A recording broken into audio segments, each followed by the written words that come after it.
Hello and welcome to Apex Networks. This online tutorial module will cover the parking function for the data portal. This module is part of the Apex Networks online training system for RMS. We recommend you play this training video on a separate device to the one that you are setting up your system on. This will allow you to pause or rewind and keep pace with your progress without having to switch screens. The data portal is an Apex system which allows work providers to monitor the ANS message traffic, along with other functions, one of which is parking.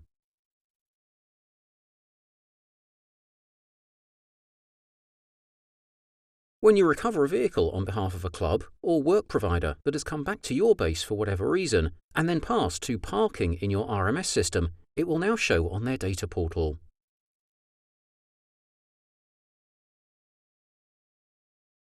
If you bring a customer vehicle back to your depot or yard for overnight or ongoing storage, it should always be passed to parking in your RMS system.